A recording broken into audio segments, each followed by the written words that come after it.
வந்து நாங்கள் கை கழுவும் போது வந்து சின்ன பிள்ளைங்கள்லாம் விவரம் தெரியாத பிள்ளைங்கள்லாம் என்ன செய்யுதுங்கன்னா சாப்பிட்டுட்டு இந்த கழிவை ஃபுல்லாக இப்படி போட்டுருதுங்க.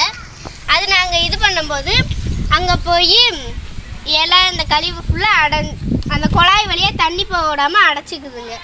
அதுக்கு இயற்கை காசே செலவு பண்ணாமல் இதை உடைக்கவும் கூட எதுவும் செய்யக்கூடாது. இதுக்கு ஒரு வழி இருந்தால் நீங்கள் சொல்லுங்கள்.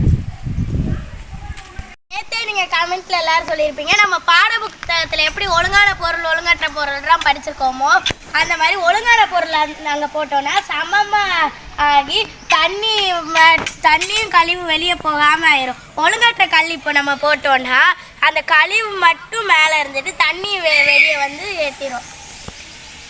வழி இருக்குது. அது என்னென்னா ஒழுங்கற்ற கல் ஒன்று, இன்னொன்று வந்து கொசு வலையை வந்து நம்ம இதை வச்சு மொத்தமாக இது பண்ணிட்டோன்னா அதை ஈஸியாக எடுத்து போட்டுடலாம்.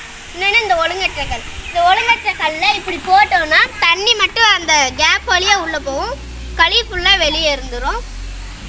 இப்போ உங்களுக்கு எது எளிமையாக இருக்கோ அதை நீங்கள் பயன்படுத்திக்கோங்க. நம்ம அறிவியலில் படித்த படிப்பை வந்து வாழ்க்கையோடு இணைச்சி பார்த்தா எவ்வளோ பெரிய பிரச்சனை இருந்தாலும் ஈஸியாக சமாளிச்சிடலாம்.